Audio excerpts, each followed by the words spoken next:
আপনারা দেখছেন বাংলা চ্যানেল কোটি প্রাণ একসাথে।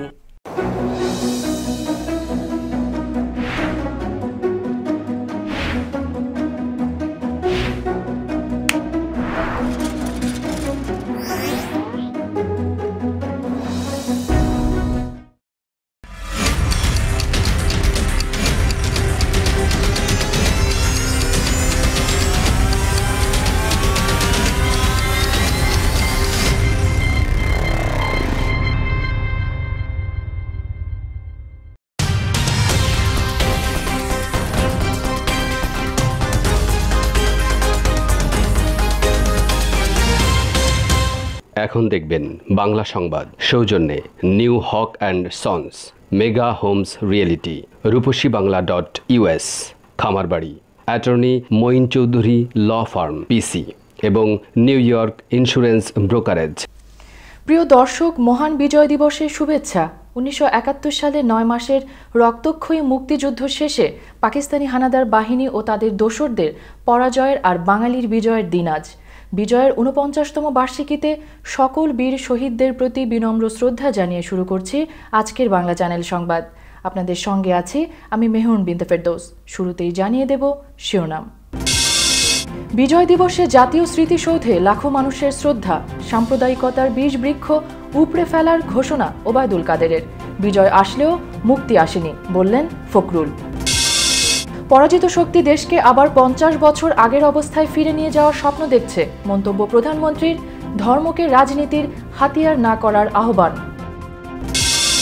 বৃহস্পতিবার হাসিনা মোদির ভার্চুয়াল বৈঠক। আসবে হলদিবাড়ির চিলাহাটি রেলপথের ঘোষণা, স্বাক্ষরিত হতে পারে 9টি সমঝোতা স্মারক। বাধ্য হয়ে ক্ষমতা ছাড়লেও বাইডেনের জয় স্বীকার করবেন না ট্রাম্প। বাইডেন কমলাকে অভিনন্দন জানালেন ট্রাম্পের ঘনিষ্ঠ রিপাবলিকান নেতা ম্যাককনেল।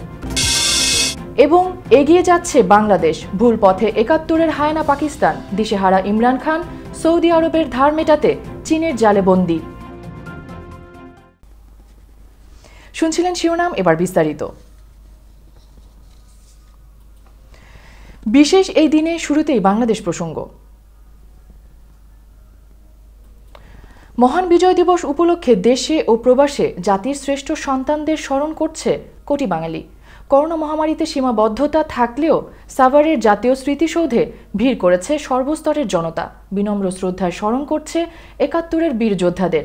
রাষ্ট্রপতি ও প্রধানমন্ত্রীর শ্রদ্ধাঞ্জলি ছাড়াও রাষ্ট্রীয়ভাবেও দিবসটি পালনে নেওয়া হয় বিভিন্ন কর্মসূচি। বিস্তারিত দেখুন রিপোর্টে। 71-এর 9 মাস রক্তক্ষয়ী মুক্তিযুদ্ধে হার না মানা অকুতোভয় বাঙালি বীর শহীদদের শ্রদ্ধাবনত চিত্তে স্মরণ করছে জাতি। 16 ডিসেম্বর ভোর 6:30টার পর রাষ্ট্রপতি মোহাম্মদ আব্দুল হামিদ ও প্রধানমন্ত্রী শেখ হাসিনার পক্ষে সাভারে জাতীয় স্মৃতিসৌধে ফুল দিয়ে শহীদদের প্রতি শ্রদ্ধা জানানো হয়।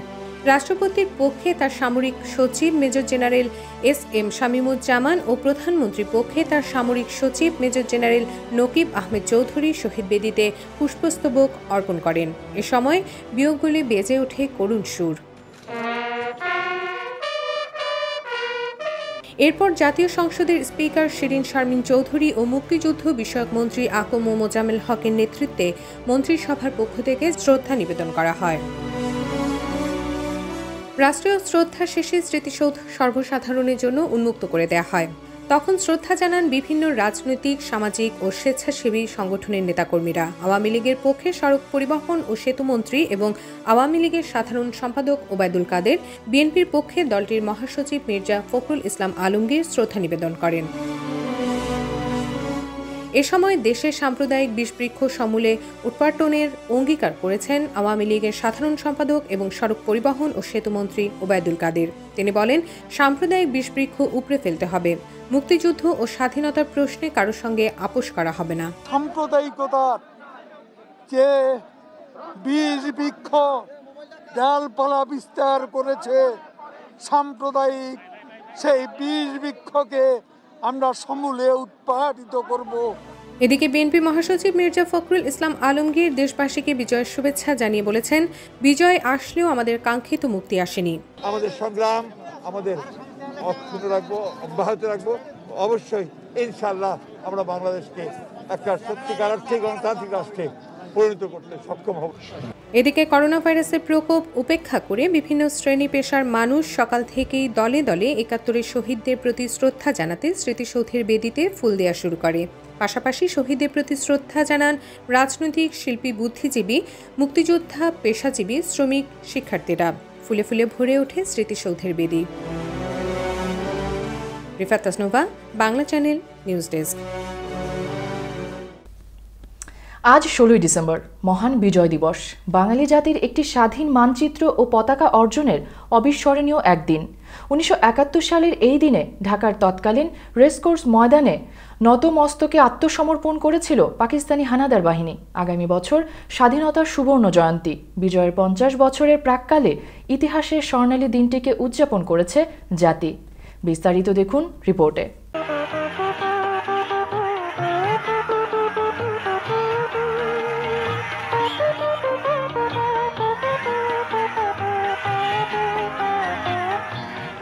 মহান বিজয় দিবস আজ বাঙালি জাতির হাজার বছরের শৌর্যবীর্য এবং বীরত্বের এক অবিস্মরণীয় দিন।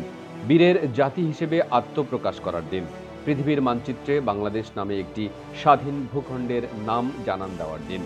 জাতির জনক বঙ্গবন্ধু শেখ মুজিবুর রহমানের নেতৃত্বে ৯ মাস সশস্ত্র মুক্তিযুদ্ধের পর ১৯৭১ সালের এই দিনে বিকেলে রেসকোর্স ময়দান বা বর্তমান সোহরাওয়ার্দী উদ্যানে হানাদার পাকিস্তানি বাহিনী যৌথ বাহিনীর কাছে আত্মসমর্পণ করে।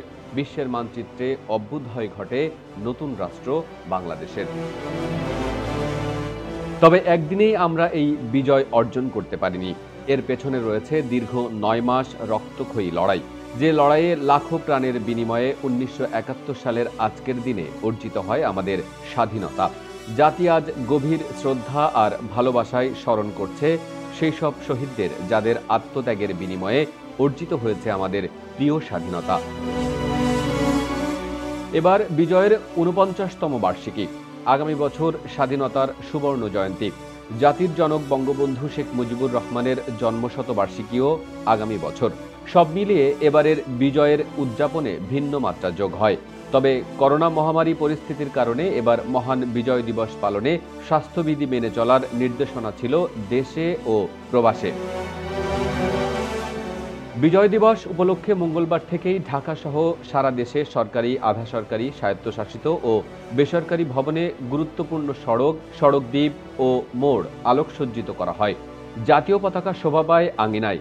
ঢাকার অলিগলিতে মাইকে বাজাতে শোনা যায় বঙ্গবন্ধুর রেকর্ড করা ভাষণ ও মুক্তির গান।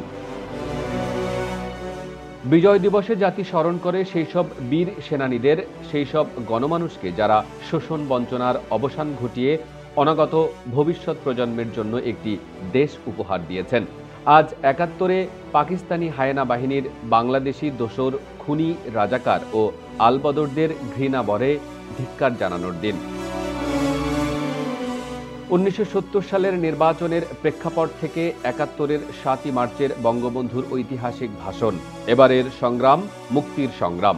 নিজেদের অধিকার আদায়ে বীর বাঙালি যখন প্রতিবাদে মুখর, ঢাকা যখন অগ্নিগর্ভ, তখন পাকিস্তানি শাসক চক্র আমাদের মুক্তির স্পৃহাকে দমনের পথ বেছে নেয়। রাতের অন্ধকারে নির্বিচারে নিরস্ত্র মানুষ হত্যার মাধ্যমে জন্ম দেয় ২৫ মার্চের কালরাত্রি। ২৬ মার্চ থেকে শুরু হয় চূড়ান্ত লড়াই। দীর্ঘ ৯ মাস মুক্তি সংগ্রামের পর পরাজয় মেনে নিতে বাধ্য হয় পাকিস্তান সেনাবাহিনী ও এদেশীয় দোসররা।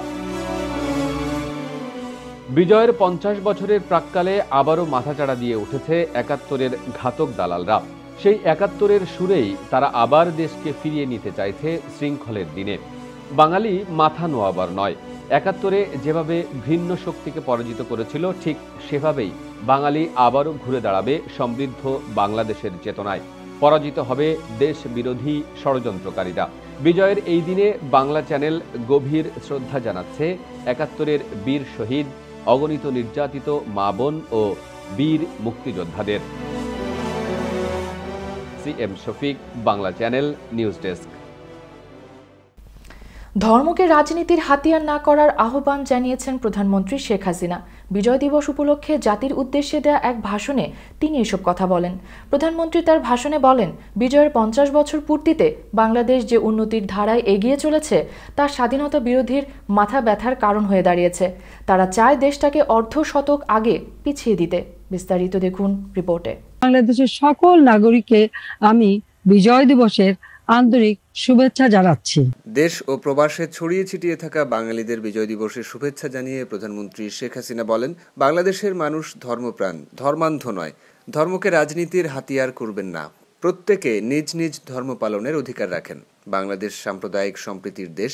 মুসলমান, হিন্দু, বৌদ্ধ, খ্রিস্টান সব ধর্মের বর্ণের মানুষের রক্তের বিনিময়ে এই দেশ স্বাধীন হয়েছে। আপনার সুরক্ষা সকলের জন্য রক্ষা কবচ। বঙ্গবন্ধু কন্যা বলেন, 1975-এর বিয়োগান্তক ঘটনার 21 বছর পর 1996 সালে জনগণের ম্যান্ডেট নিয়ে বাংলাদেশ আওয়ামী লীগ সরকার পরিচালনার দায়িত্বে আসে। 1996 থেকে 2001 মেয়াদে এবং 2009 থেকে আজ পর্যন্ত আমাদের সরকার দেশের আর্থসামাজিক ক্ষেত্রে অভাবনীয় উন্নয়ন সাধন করেছে। আর এই উন্নয়ন মেনে নিতে পারছে না স্বাধীনতা বিরোধীরা। 2020 সালে বাংলাদেশের আর্থিক প্রবৃদ্ধি হবে দক্ষিণ এশিয়ায় সর্বোচ্চ। শেখ হাসিনা বলেন, আওয়ামী লীগ সরকার ধর্মীয় শিক্ষা প্রচার এবং প্রসারে যত কাজ করেছে অতীতে কোনো সরকারই তা করেনি। এ সময় তিনি ইসলামী আরবি বিশ্ববিদ্যালয় স্থাপন, 80টি মডেল মাদ্রাসায় অনার্স কোর্স চালু, কওমি মাদ্রাসাকে স্বীকৃতি এবং দাওয়ারে হাদিস পর্যায়কে মাস্টার্স মান দেওয়ার কথা উল্লেখ করেন। জাতির পিতা ইসলাম ধর্মীয় মূল্যবোধ রক্ষা এবং প্রসারে যা করেছেন, ইসলামের নামে মুখোশধারী সরকারগুলো তা কখনোই করেননি। প্রধানমন্ত্রী বলেন, জাতির পিতা 1972 সালে বলেছিলেন ধর্মকে রাজনীতির হাতিয়ার না করতে, কিন্তু পরাজিত শক্তির দোসররা দেশকে আবার 50 বছর আগের অবস্থায় ফিরে নিয়ে যাওয়ার স্বপ্ন দেখছে। রাজনৈতিক মদদে সরকারকে ভ্রুকুটি দেখানোর পর্যন্ত ধৃষ্টতা দেখাচ্ছে। সাধারণ ধর্মপ্রাণ মুসলমানদের বিভ্রান্ত করতে ইদানিং মাঠে নেমেছে, সমাজে অশান্তি সৃষ্টি করতে চাচ্ছে। প্রধানমন্ত্রী তার ভাষণে দেশকে সমৃদ্ধির শিখরে এগিয়ে নিতে রূপকল্প 2041, ডিজিটাল বাংলাদেশ, পদ্মা সেতু, মহামারীকালে মানুষের জীবন জীবিকার মান উন্নয়ন সহ তার সরকারের বিভিন্ন সাফল্য তুলে ধরেন।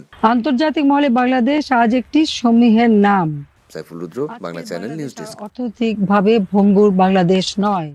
করোনা পরিস্থিতিতে 17 ডিসেম্বর বৃহস্পতিবার ভারতের প্রধানমন্ত্রী নরেন্দ্র মোদীর সঙ্গে ভার্চুয়াল বৈঠক করবেন প্রধানমন্ত্রী শেখ হাসিনা। দুই সরকার প্রধানের প্রতীক্ষিত বৈঠকের আলোচ্য সূচি নিয়ে কোনো পক্ষ স্পষ্ট কিছু না জানালেও বিশ্লেষকরা বলছেন, দুই দেশের সম্পর্ককে আরও সফল করতে এই বৈঠক দারুণ ভূমিকা রাখবে। বিস্তারিত রিপোর্টে। করোনার প্রেক্ষাপটে ভার্চুয়াল মাধ্যমে দ্বিপক্ষীয় বৈঠকে বসছেন শেখ হাসিনা, নরেন্দ্র মোদী। দুই দেশের কোন কোন ইস্যুগুলো ঠাঁই পাচ্ছে আলোচনার টেবিলে সেটি প্রকাশিত না হলেও এই বৈঠক থেকেই নীলফামারীর চিলাহাটি ও পশ্চিমবঙ্গের কুচবিহারের অন্তর্গত হলদিবাড়ি স্টেশনে ট্রেন চলাচলের ঘোষণা দেবেন দুই শীর্ষ নেতা। প্রাথমিকভাবে একটি মালবাহী ট্রেন চলাচল করবে এই পথে। উদ্বোধনী দিনে নতুন রেলপথে ট্রেন যাবে নীলফামারী থেকে কোচবিহারে। এজন্য ভারতের দিকে 4.5 এবং বাংলাদেশ অংশে নির্মাণ করা হয়েছে 7.5 কিলোমিটার নতুন rail line. Haldibari Chilahati rail link পরবর্তীতে যুক্ত হবে ট্রান্স এশিয়ান রেল নেটওয়ার্কের সঙ্গে। বন্ধুপ্রতিম প্রতিবেশী ভারতের সাথে স্থলপথে বাংলাদেশের সীমানা অনেকটা মাকড়সার জালের মতো ছড়িয়ে। সুসজ্জিত এই কাঁটাতারের বেড়া ভেদ করে রেল চলবে দুই দেশের মধ্যে, সেই অপেক্ষা এখন ফুরোবার পথে। অবিভক্ত ভারতের অন্যতম হলদিবাড়ি চিলাহাটি রেলপথটি 1965 সালের পর বন্ধ হয়ে যায় পাকিস্তান ভারত দ্বন্দ্বে। 55 বছর পর এই পথটি সম্ভাবনার নতুন মাত্রা নিয়ে হাজির দুই দেশের সামনে। নতুন রেল লিঙ্ক চালুর বিষয়ে আশাবাদী বাংলাদেশ। রেলমন্ত্রীর দাবি, 26 মার্চ থেকে যাত্রীবাহী ট্রেন চলবে এই পথে। পরবর্তীতে যা যুক্ত হবে ভুটান ও নেপালের সঙ্গেও। 26 মার্চ তথা স্বাধীনতা দিবসে যাত্রীবাহী ট্রেন যাতে ঢাকা থেকে শিলিগুড়ি যেতে পারে সে পরিকল্পনাও নেওয়া হয়েছে। 26 মার্চ আমাদের মহান স্বাধীনতা দিবসে আমরা ঢাকা থেকে শিলিগুড়ি পর্যন্ত আমরা যাত্রীবাহী ট্রেন আমরা যাতে এই রুটে চালাতে পারি সেই পরিকল্পনা নিয়ে আমরা এগিয়ে যাচ্ছি। এদিকে মহামারীর মধ্যেই দুই প্রধানমন্ত্রীর এই বৈঠক নিয়ে উদ্গ্রীব কূটনৈতিক মহল। তাদের মতে দ্বিপক্ষীয় সম্পর্কের 50 বছরে প্রয়োজন দেনা পাওনার নতুন হিসেব কষা। তিস্তার পানি বন্টন, সীমান্তে হত্যা বন্ধ সহ ভারতের পক্ষ থেকে দীর্ঘদিন ঝুলে থাকা ইস্যুগুলো আসবে এই আলোচনায়। এই নতুন জেনারেশনের হাতে যে সম্পর্কটা ট্রান্সফার করার জন্য আমার মনে হয় যে একটা উদ্যোগ থাকা উচিত। মঙ্গলবার পররাষ্ট্রমন্ত্রী ডক্টর এ.কে. আব্দুল মোমেন বলেন, তাদের মধ্যকার ভার্চুয়াল মিটিংয়ে বিভিন্ন খাতে 9টি সমঝোতা স্মারক স্বাক্ষরিত হতে পারে। তবে এ ব্যাপারে এখনো কিছু চূড়ান্ত হয়নি। কর্মকর্তারা এ ব্যাপারে কাজ করছেন। পররাষ্ট্রমন্ত্রী বলেন, এই বৈঠককালে ঢাকা পানি বন্টন, কোভিড সহযোগিতা, সীমান্ত হত্যা বন্ধ, বাণিজ্য ঘাটতি, যোগাযোগ, বিদ্যুৎ ও রোহিঙ্গা সংকট সহ প্রধান সব দ্বিপক্ষীয় ইস্যু তুলে ধরবে। এছাড়াও বৈঠকে আগামী বছর বাংলাদেশের বিজয়ের সুবর্ণ জয়ন্তী উদযাপন নিয়েও কথা হবে। এই রোডটা আমরা স্বাধীনতা সড়ক 50 বছর পূর্তি উৎসবে চালু করতে চাই। ভারত সরকার রাজি হয়েছে। Rakibul Islam Mukul, Bangla channel, news desk. Corona ভাইরাসের কারণে গ্রহণ করা কর্মসূচিগুলো নির্ধারিত সময়ে যথাযথভাবে করতে না পারায় মুজিব বর্ষের মেয়াদ প্রায় 9 মাস বাড়ানো হয়েছে। এই সময়কাল 2020 সালের 17 মার্চ থেকে বাড়িয়ে 2021 সালের 16 ডিসেম্বর পর্যন্ত করা হয়েছে। সোমবার এই প্রজ্ঞাপন জারি করে এই তথ্য দিয়েছে মন্ত্রিপরিষদ বিভাগ। পরে প্রজ্ঞাপনটি গেজেট আকারে প্রকাশিত হয়। এতে বলা হয়েছে, স্বাধীন বাংলাদেশের মহান স্থপতি জাতির পিতা বঙ্গবন্ধু শেখ মুজিবুর রহমানের জন্মশতবার্ষিকী উদযাপনের লক্ষ্যে সরকার 2020 সালের 17 মার্চ থেকে 2021 সালের 26 মার্চ সময়কে মুজিব বর্ষ হিসেবে ঘোষণা করে। মুজিব বর্ষ উদযাপনের লক্ষ্যে গৃহীত কর্মসূচিগুলো কোভিড-19 বৈশ্বিক মহামারীর কারণে নির্ধারিত সময়ে যথাযথভাবে করা সম্ভব হয়নি। সে কারণে সরকার মুজিব বর্ষের সময়কাল 2020 সালের 17 মার্চ থেকে 2021 সালের 16 ডিসেম্বর পর্যন্ত বর্ধিত ঘোষণা করা হলো। নিচে ছোট একটি বিরতি, ফিরে এসে থাকছে। বাধ্য হয়ে ক্ষমতা ছাড়লেও বাইডেনের জয় স্বীকার করবেন না ট্রাম্প। বাইডেন কমলাকে অভিনন্দন জানালেন ট্রাম্পের ঘনিষ্ঠ রিপাবলিকান নেতা ম্যাককনেল। আমেরিকার সকল বাংলাদেশি ব্যবসায়ী ভোক্তা সমাজের প্রতি নিবেদন, স্কয়ার ফুড অ্যান্ড বেভারেজ লিমিটেডের পণ্য সামগ্রী, রাঁধুনি, রুচি ও চাষি ব্র্যান্ডের একমাত্র বৈধ আমদানিকারক এবং সরবরাহকারী নিউ হক অ্যান্ড সন্স। স্কয়ারের পণ্য সামগ্রীর যুক্তরাষ্ট্রে আমরাই একমাত্র পরিবেশক।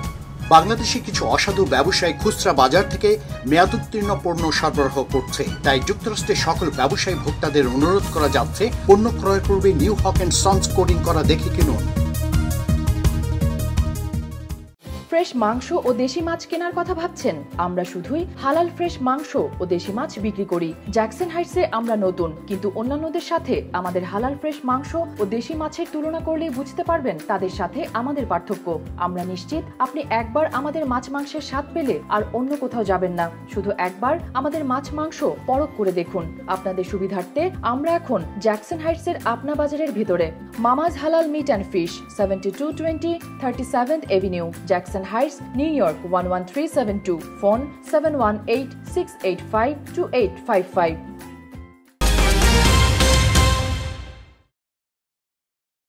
আবারও স্বাগত বাংলা চ্যানেল সংবাদে। এবার যুক্তরাষ্ট্র প্রসঙ্গ। নতুন প্রেসিডেন্ট জো বাইডেনের বিজয় যে প্রশ্নাতীত তা আর বলার অপেক্ষা রাখে না, কিন্তু এখনও হাস্যকর ও নজিরবিহীনভাবে গো ধরে আছেন বিদায়ী প্রেসিডেন্ট ডোনাল্ড ট্রাম্প। কিছুতেই বাইডেনের জয় মানবেন না তিনি। বাধ্য হয়ে হোয়াইট হাউস ছাড়বেন, তবুও মুখে বলবেন না তিনি যে হেরেছেন সে কথা। এদিকে গর্দমে আচরণের কারণে নিজের দলেই ক্রমে বন্ধুহীন হয়ে পড়ছেন ট্রাম্প। বিস্তারিত দেখুন রিপোর্টে। ইলেকটোরাল কলেজের ভোটেও জো বাইডেনের জয় নিশ্চিত হয়েছে। এখন বাকি শুধু আনুষ্ঠানিকতা। এরপরও নবনির্বাচিত প্রেসিডেন্ট হিসেবে জো বাইডেনের জয় প্রকাশ্যে স্বীকার করবেন না প্রেসিডেন্ট ডোনাল্ড ট্রাম্প। অবশ্য ডোনাল্ড ট্রাম্প ঘনিষ্ঠ মহলের সঙ্গে আলাপকালে দ্বিতীয় মেয়াদে তিনি যে আর হোয়াইট হাউসে থাকছেন না তা স্বীকার করে নিয়েছেন। যদিও সেই সময় তিনি প্রকাশ্যে ভোট জালিয়াতি ভুয়া অভিযোগ এনে একের পর এক বিস্ফোরক মন্তব্য করেছেন। হোয়াইট হাউস যে ছাড়তে হবে তা খুব ভালো করে জানেন ডোনাল্ড ট্রাম্প। এরপরও এখনো ভোটের ফল উল্টে দিতে নিম্ন আদালতের অঙ্গন পেরিয়ে সুপ্রিম কোর্টকে তৎপর হওয়ার আহ্বান জানাচ্ছেন ইনিয়ে বিনিয়ে। পাশাপাশি গুরুত্বপূর্ণ স্টেটগুলো রিপাবলিকান আইন প্রণেতাদের উস্কানি দিচ্ছিলেন, তারা যেন ইলেকটোরাল ভোটারদের স্লেট বদলে দেন যাতে তাদের ভোট ট্রাম্পই পান। যুক্তরাষ্ট্রে কারো কথায় গণতন্ত্রকে আঘাত করার মতো ব্যাপারটা যে অকল্পনীয় সেটা জেনেও প্রেসিডেন্ট ট্রাম্প কাজটা অবিরাম করে গেছেন। এখন অবশ্য কংক্রিটের দেয়ালে মারতে একটা শেষ পেরেক হাতে নিয়ে বসে আছেন প্রেসিডেন্ট ট্রাম্প। যদিও তার এই চেষ্টা নিয়ে হোয়াইট হাউসের কর্মকর্তাদের মধ্যেই কেউ কেউ তামাশা করেছেন। ট্রাম্প এখন চাইছেন যখন আগামী 6 জানুয়ারি কংগ্রেসে ইলেকটোরাল ভোট আবার গোনা হবে তখন সব সদস্য যেন আপত্তি তোলে, তাহলেই কেল্লা ফতে। কিন্তু তার এই ছেলেখেলা পরিকল্পনা নিয়ে ইতিমধ্যেই তৈরি হয়েছে ব্যাপক হাস্যরস। এদিকে সিনেটের সংখ্যাগরিষ্ঠ রিপাবলিকান পার্টির নেতা মিচ ম্যাককনেল অবশেষে নবনির্বাচিত প্রেসিডেন্ট জো বাইডেনকে অভিনন্দন জানিয়েছেন। ডেমোক্র্যাট প্রার্থী বাইডেনকে অভিনন্দন জানানোর প্রশ্নে এতদিন নীরবতা অবলম্বন করে আসছিলেন রিপাবলিকান দলের অন্যতম শীর্ষস্থানীয় নেতা ম্যাককনেল। তিনি বর্তমান প্রেসিডেন্ট ডোনাল্ড ট্রাম্পের ঘনিষ্ঠ মিত্র হিসেবে পরিচিত। সিনেট এখন রিপাবলিকানদের দখলে। সেই সিনেট ফ্লোরেই বক্তব্য দেন McConnell. So today I want to congratulate President-elect Joe Biden. The President-elect is no stranger to the Senate. McConnell বলেন, ৩রা নভেম্বর প্রেসিডেন্ট নির্বাচনে ভিন্ন ফল আশা করেছিলেন তিনি, কিন্তু ইলেকটোরাল কলেজ ভোটের ফলাফলের পর তিনি এখন নবনির্বাচিত প্রেসিডেন্ট জো বাইডেনকে অভিনন্দন জানাতে চান। বাইডেনের রানিং মেট কমলা হ্যারিসকেও অভিনন্দন জানান ম্যাককনেল। তিনি বলেন, সব আমেরিকান গর্ব করতে পারেন যে আমাদের দেশে প্রথমবারের মতো একজন নারী ভাইস প্রেসিডেন্ট নির্বাচিত হয়েছেন। I also want to congratulate the Vice President-elect, our colleague from California, Senator Harris. Meherun বিনতে Ferdous, Bangla channel, news desk.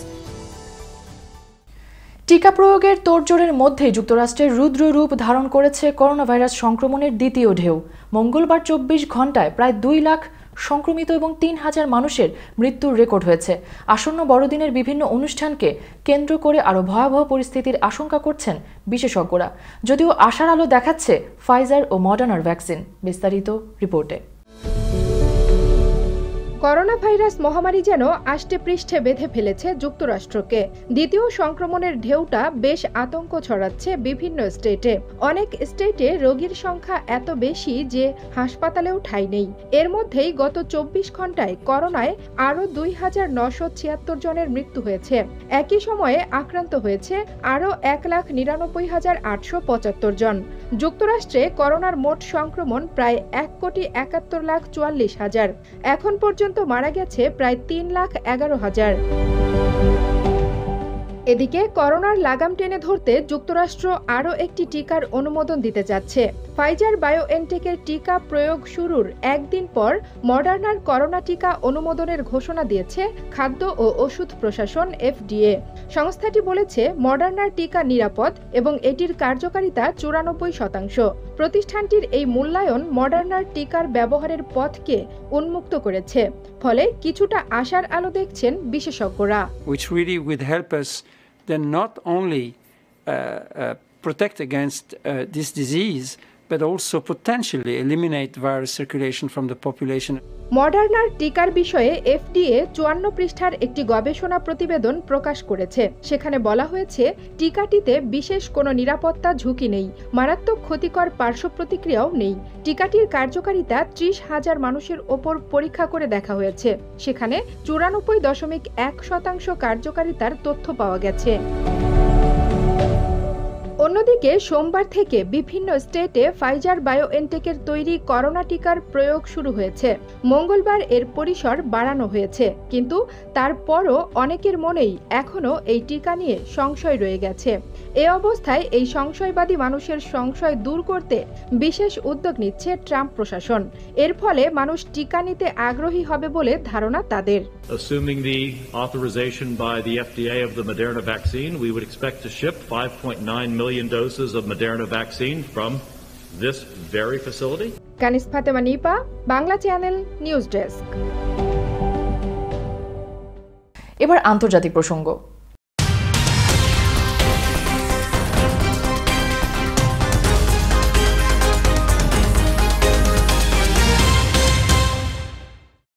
জঙ্গি তৎপরতা রুখতে সরকারি সব মাদ্রাসা ও সংস্কৃত টোল বন্ধ করে দেওয়ার সিদ্ধান্ত নিয়েছে আসামের রাজ্য বিজেপি সরকার।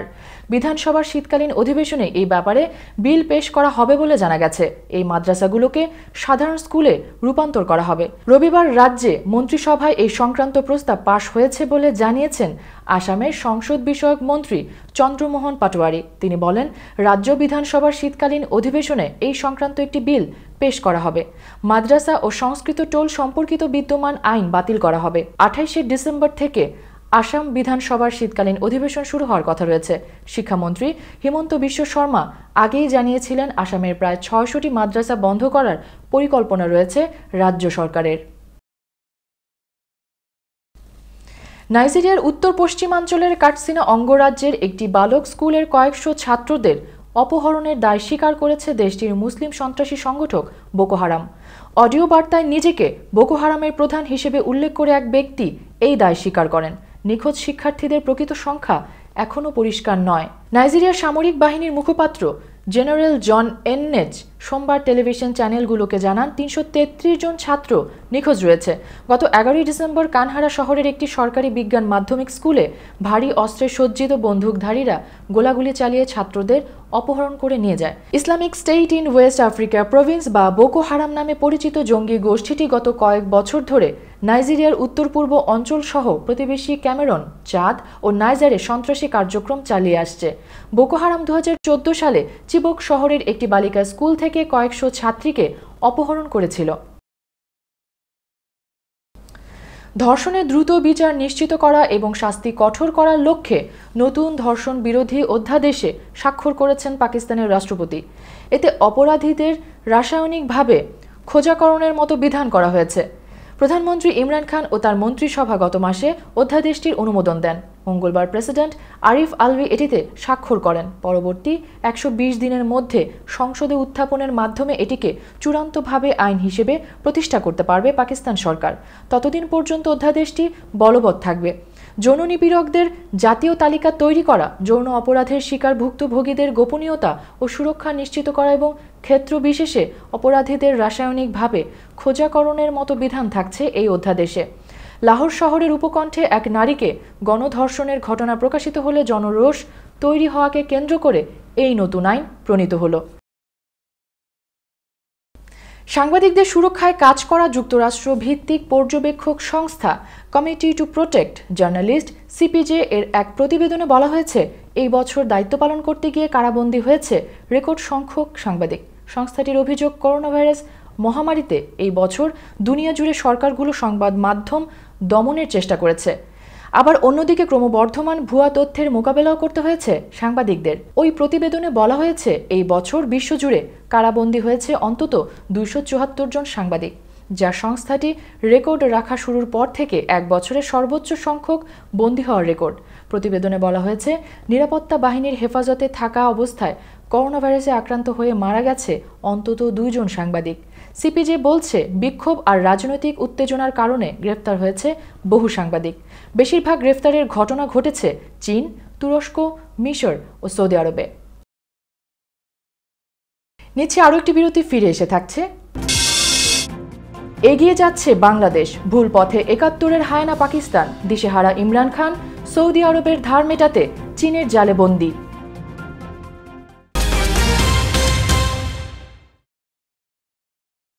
মেগা হোমস রিয়েলটি, স্বপ্ন আপনার, দায়িত্ব আমাদের। পছন্দের বাড়িটির জন্য আসুন আমাদের কাছে। Mega homes realty, buy, sell, rent, invest ও শর্ট সেল। আমরা ফোরক্লোজ থেকে আপনার বাড়ি রক্ষা করতে সহায়তা করি। Mega homes realty, commercial and residential real estate firm. আমাদের সাথে যোগাযোগের ঠিকানা Moinul Islam, 3211 35th avenue, Astoria, New York 11106। Telephone 9175354131।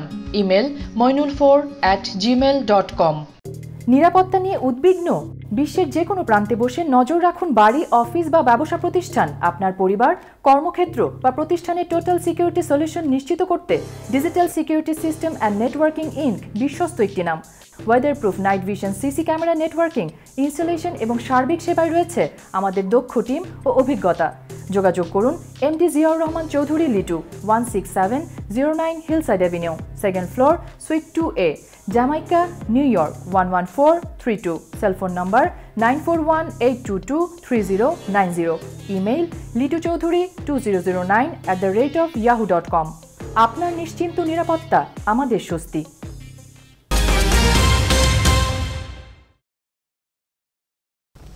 আবারও স্বাগত বাংলা চ্যানেল সংবাদে। মুক্তিযুদ্ধের 50 বছরের প্রাক্কালে বাংলাদেশ যখন সমৃদ্ধির শিখরে এগিয়ে যাচ্ছে, ঠিক তার বিপরীত মেরুতে পিছিয়ে পড়ছে ৭১-এর হায়না পাকিস্তান। অভ্যন্তরীণ নিরাপত্তাহীনতা, জঙ্গি হামলা, বিক্ষোভ, সংঘর্ষ, বোমাবাজি আর প্রাণহানি তো ডাল ভাত। অর্থনীতিতেও দেশটি এতটা পিছিয়ে পড়েছে যে সৌদি আরব ও চীনের কাছে দেশ বিক্রির অবস্থা হয়ে দাঁড়াবে কদিন পর। বিস্তারিত দেখুন রিপোর্টে। কথায় আছে দিনে দিনে বহু বাড়িয়াছে দেনা শুধিতে হইবে ঋণ। ৭১-এর ঘাতক পাকিস্তানের এখন হজবরল অবস্থা। ইসরায়েলকে স্বীকৃতি দিতে রাজি না হওয়ায় এক সময়ের মিত্র সৌদি আরবও এখন পাকিস্তানের সঙ্গে নেই। এখন পাকিস্তানের নতুন বন্ধু সুযোগ সন্ধানী চীন। সৌদি আরবের কাছে প্রচুর টাকা ঋণ রয়েছে পাকিস্তানের, যা মেটাতে হিমশিম খেতে হচ্ছে ইমরান খান সরকারকে। তাই অবশেষে চীনের কাছে হাত পাততে বাধ্য হয়েছে পাকিস্তান। অনেকেই একে বলছেন কড়াই থেকে চুলায় ঝাঁপ দেওয়ার মতো অবস্থা, কারণ চীনের ঋণের জালে বন্দী অনেক আফ্রিকান দেশ এখন পারে তো দেশ বিক্রি করে তা শোধ করার অবস্থায়। চীনের দেওয়া টাকায় সৌদি আরবের $100 কোটি ঋণ মেটাবে পাকিস্তান। বাকি 100 কোটি পরে মেটানো হবে বলে জানানো হয়েছে। ঋণের জাল থেকে উদ্ধার করতে বন্ধু পাকিস্তানকে আবারও অবিলম্বে $150 কোটি আর্থিক সহায়তা ঋণ দিচ্ছে চীন। সৌদি আরবের কাছে পাকিস্তানের মোট $200 কোটি ঋণ রয়েছে। অবশ্য সৌদি ঋণ থেকে মুক্ত হলেও চীনের ঋণের জালে বন্দী হল পাকিস্তান।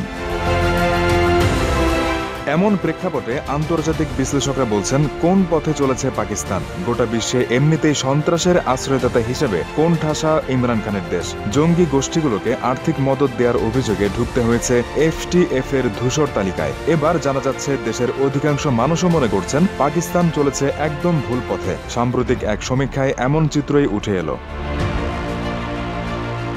গবেষণা সংস্থা IPSOS মঙ্গলবার প্রকাশ করেছে এই সমীক্ষার রিপোর্ট। তাতে দেখা যাচ্ছে ৭৭% পাকিস্তানি মনে করছেন দেশ চলেছে একদম ভুল পথে। মাত্র 23% মানুষের অবশ্য এখনও বিশ্বাস অটুট রয়েছে দেশের প্রশাসনের প্রতি। তারা মনে করছেন কোনো সমস্যা নেই, দেশ একদম ঠিকঠাকই এগোচ্ছে। অবশ্য রাতারাতি যে পাকিস্তানি নাগরিকরা দেশের ভবিষ্যৎ নিয়ে এতটা হতাশ হয়ে পড়েছেন তা নয়। গত বছরও এমন সমীক্ষা হয়েছিল, তখনও দেখা গিয়েছিল ৭৯% মানুষই মনে করছেন দেশ ঠিক পথে চলছে না। অর্থাৎ দীর্ঘদিন ধরেই দেশের প্রশাসনের উপর ক্ষোভ বাড়ছে পাকিস্তানের সাধারণ মানুষদের। সমীক্ষা থেকে দেখা গেছে ইমরানের দেশের সব প্রদেশেই তীব্র সংকটে অর্থনীতি, আর এই সংকট কাটাতে দিশেহারা Pakistan. Abuzar Al Gifari, Bangla channel, news desk. জাপানের একটি মহাকাশযানের পাঠানো ক্যাপসুল গত সপ্তাহে মহাশূন্য থেকে পৃথিবীতে ফিরে আসার পর এর ভেতরে একটি গ্রহাণুর পাথরের টুকরো পাওয়া গেছে। রায়ুগু নামে ওই গ্রহাণুর টুকরো সংগ্রহ করে তা একটি ক্যাপসুলে ভরে পৃথিবীতে পাঠিয়েছিল জাপানের মহাকাশ সংস্থা ISS এর পাঠানো হায়াবুসা 2 মহাকাশযান। মহাশূন্যের গভীর বা ডিপ স্পেস থেকে এই প্রথম বড় পরিমাণে মাটি পাথর পৃথিবীতে পাঠানো হলো। যেসব পদার্থ দিয়ে সৌরজগতের সৃষ্টি হয়েছিল সেসব পদার্থের মধ্যে যেগুলো এখনও টিকে আছে তার একটি হচ্ছে রায়ুগু নামের এই গ্রহাণু। 2019 সালের ফেব্রুয়ারিতে হায়াবুসা 2 প্রথমবারের মতো 1 কিলোমিটার দীর্ঘ গ্রহাণুটির উপর অবতরণ করে। তারপর ট্যান্টালাম নামে একটি ধাতুর তৈরি বুলেট দিয়ে গ্রহাণুটির উপর গুলি করা হয়। এতে যেসব টুকরো ছিটকে পড়ে সেগুলোকে সংগ্রহ করা হয় একটি নল দিয়ে। গত 5 ডিসেম্বর হায়াবুসা 2 এর নমুনা বহনকারী ক্যাপসুলটি পৃথিবীতে ফিরে আসে। অস্ট্রেলিয়ার ওমেরা মরুভূমিতে প্যারাসুটের সাহায্যে এটি নিরাপদে অবতরণ করে।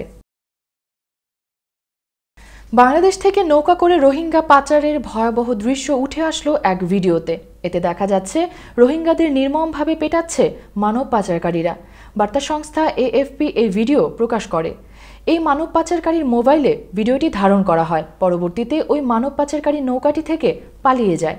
ভিডিওতে দেখা যায় নৌকায় অভিবাসন প্রত্যাশী কয়েক ডজন রোহিঙ্গা, যাদের মধ্যে অনেক শিশু রয়েছে। রোহিঙ্গা বোঝায় নৌকাটি সমুদ্রপথে মালয়েশিয়া থেকে বাংলাদেশে ফিরে আসছিল।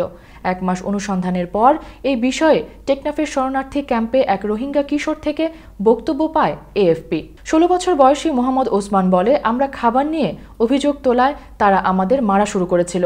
চলতি বছর ফেব্রুয়ারিতে মানব পাচারকারীদের সহায়তায় বাংলাদেশের শরণার্থী ক্যাম্প থেকে সমুদ্রপথে মালয়েশিয়ার উদ্দেশ্যে রওনা দিয়েছিল নৌকাটি। তবে সেখানে নামতে না পেরে এপ্রিলের মাঝামাঝি বাংলাদেশে ফেরত আসে। এবার খেলার সংবাদ।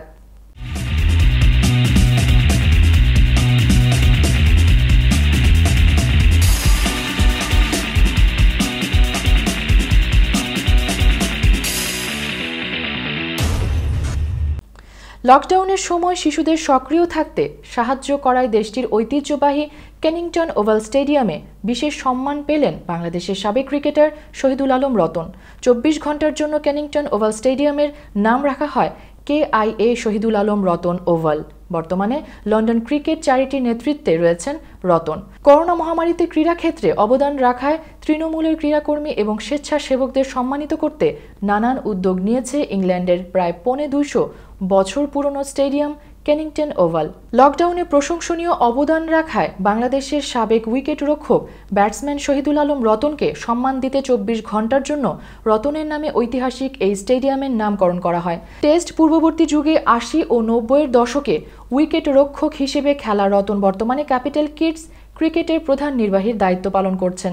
ক্যাপিটাল কিডস ক্রিকেট মূলত একটি চ্যারিটেবল প্রতিষ্ঠান যেটি ক্রিকেটের মাধ্যমে পিছিয়ে পড়া শিশুদের জন্য কাজ করে থাকে।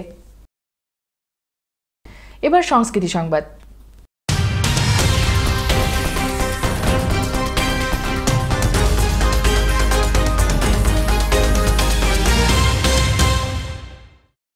বাঙালির গর্বের দিন 16ই ডিসেম্বর। এদিন বাংলাদেশের মহান বিজয় দিবস। 1971 সালে 9 মাস যুদ্ধ করার পর 16ই ডিসেম্বর বাংলাদেশ স্বাধীনতা অর্জন করে। সেই বিজয়ের 49 বছর পূর্ণ হলো এবার। পথে প্রান্তরে চারদিকে লাল সবুজের ছড়াছড়ি, জয় বাংলা স্লোগান গানে মুখরিত উৎসব পাড়া মহল্লায়। মাইকে বঙ্গবন্ধু শেখ মুজিবুর রহমানের সেই নন্দিত কণ্ঠ শুনতে শুনতে বুক ভরে আসে বিজয়ের অহংকারে। বিজয়ের এই গল্পের দেয়াল জুড়ে লেগে আছে রক্ত আর শোকের দাগ। এইসব গল্প নানা আঙ্গিকে নানা ভাবনায় বহুবার ধরা দিয়েছে সেলুলয়েডের ফিতায়। যুগে যুগে নির্মিত হয়েছে মুক্তিযুদ্ধকে কেন্দ্র করে অনেক সিনেমা। আর তাই ডিসেম্বর এলে আলোচনায় আসে ওরা 11 জন, আলোর মিছিল, আবার তোরা মানুষ হ, অরুণোদয়ের অগ্নিসাক্ষী, হাঙর নদী গ্রেনেড, আগুনের পরশমণি, স্টপ জেনোসাইড, মুক্তির গান, জয়যাত্রা, শ্যামল ছায়া, গেরিলা, মাটির ময়না সহ অসংখ্য চলচ্চিত্রের নাম। অবসরে দেখে নিতে পারেন মুভিগুলো। এবার একটি অন্যরকম সংবাদ।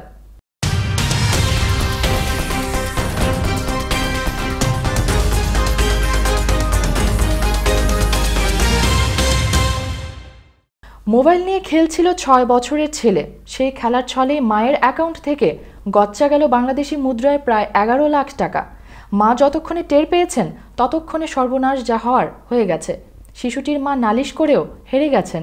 এখন খেসারত হিসেবে প্রতি মাসের আয়ের 80% তুলে দিচ্ছেন অ্যাপলের হাতে। বিস্তারিত দেখুন রিপোর্টে। নিউ ইয়র্কের জেসিকা জনসনের 6 বছরের ছেলে অ্যাপলের ভার্চুয়াল স্টোর থেকে একাধিক অ্যাপ কিনেছে। তার দরুনি অ্যাকাউন্ট থেকে টাকা কেটে নেওয়া হয়েছে। বিষয়টি সামনে আসতে মাথায় হাত পড়ে জেসিকার। গত 8 জুলাই জেসিকার অ্যাকাউন্ট থেকে 25 বার টাকা কাটে। এরপরই পুলিশের দ্বারস্থ হন তিনি। ভেবেছিলেন কোনো জালিয়াতের খপ্পরে পড়েছেন তিনি। অ্যাকাউন্টে অ্যাপল স্টোরের টাকা ট্রান্সফার হওয়ার কথা উল্লেখ ছিল, যা দেখে জেসিকা ভেবেছেন কোনো ভুয়া সংস্থা অ্যাপলের নাম করে টাকা হাতিয়েছে। 6 মাস পর বিষয়টা স্পষ্ট হলো। জেসিকার ছেলে জর্জ জনসন জুলাই মাস থেকেই অনলাইন গেমিংয়ের জন্য মায়ের আইপ্যাড ব্যবহার করছিল। সেই সময় থেকেই জেসিকার অ্যাকাউন্ট থেকে টাকা কাটতে শুরু করে। পরে জানতে পারেন তার ছেলে একের পর এক অ্যাপ আপডেট করেছে, কিন্তু এখন আর কিছুই করার নেই। অ্যাপলের কাছ থেকে টাকা ফেরত চেয়েছিলেন জেসিকা, কিন্তু তার অনুরোধ খারিজ করে দিয়েছে কর্তৃপক্ষ, কারণ 60 দিনের মধ্যে ওই আবেদন জানাননি তিনি। অ্যাপলের পাল্টা অভিযোগ, জেসিকার উচিত ছিল আইপ্যাডের প্যারেন্টাল লক অন রাখা, তিনি তা করেননি, তাই এই কাণ্ড ঘটেছে। এদিকে লকডাউনে জেসিকার আর্থিক অবস্থা আরও খারাপ হয়েছে। তিনি জানিয়েছেন তার বেতনের 80% কেটে দেওয়া হচ্ছে, পরিবার চালাতে সম্পত্তি বন্ধক রাখতে হচ্ছে। এমন অবস্থায় অ্যাপল ওই টাকা ফেরত দিলে তার উপকার হতো। তমা Chowdhury, Bangla channel, news desk. এই ছিল বাংলা চ্যানেল সংবাদের। শেষ করার আগে শিরোনামগুলো জানিয়ে দিচ্ছি আরও একবার। বিজয় দিবসে জাতীয় স্মৃতিসৌধে লাখো মানুষের শ্রদ্ধা, সাম্প্রদায়িকতার বীজ বৃক্ষ উপড়ে ফেলার ঘোষণা ওবায়দুল কাদেরের। বিজয় আসলেও মুক্তি আসেনি, বললেন ফখরুল। পরাজিত শক্তি দেশকে আবার 50 বছর আগের অবস্থায় ফিরে নিয়ে যাওয়ার স্বপ্ন দেখছে, মন্তব্য প্রধানমন্ত্রীর। ধর্মকে রাজনীতির হাতিয়ার না করার আহ্বান। বৃহস্পতিবার হাসিনা মোদির ভার্চুয়াল বৈঠক। আসবে হলদিবাড়ি চিলাহাটি রেলপথের ঘোষণা, স্বাক্ষরিত হতে পারে 9টি সমঝোতা স্মারক। বাধ্য হয়ে ক্ষমতা ছাড়লেও বাইডেনের জয় স্বীকার করবেন না ট্রাম্প। বাইডেন কমলাকে অভিনন্দন জানালেন ট্রাম্পের ঘনিষ্ঠ রিপাবলিকান নেতা ম্যাককনেল। এবং এগিয়ে যাচ্ছে বাংলাদেশ, ভুল পথে 71-এর হায়না পাকিস্তান। দিশেহারা ইমরান খান সৌদি আরবের ধার মেটাতে চীনের জালে বন্দী। দর্শক, প্রতিদিন বাংলা চ্যানেল রাতের সংবাদ দেখুন নিউ ইয়র্ক সময় রাত 9টায় এবং বাংলাদেশ সময় সকাল 8টায়। এছাড়া বাংলা চ্যানেল বাংলাদেশ সংবাদ দেখুন নিউ ইয়র্ক সময় বেলা 12টা ও বাংলাদেশ সময় রাত 11টায়। নিয়মিত বাংলা চ্যানেল দেখতে চোখ রাখুন ফেসবুক, ইনস্টাগ্রাম, টুইটার ও ইউটিউব চ্যানেলেও, অথবা লগ অন করুন বাংলা চ্যানেলের অফিসিয়াল ওয়েবসাইটে www.banglachannel24.com এ। দর্শক, করোনা ভাইরাস মহামারীর সময় সুরক্ষিত থাকতে 20 সেকেন্ড ধরে হাত ধোয়ার অভ্যাস চালু রাখুন। প্রয়োজনে হ্যান্ড স্যানিটাইজার ব্যবহার করুন। বাইরে গেলে অবশ্যই নিজের সুরক্ষায় মাস্ক ব্যবহার করুন। সুস্থ থাকুন, বাংলা চ্যানেলের সঙ্গেই থাকুন।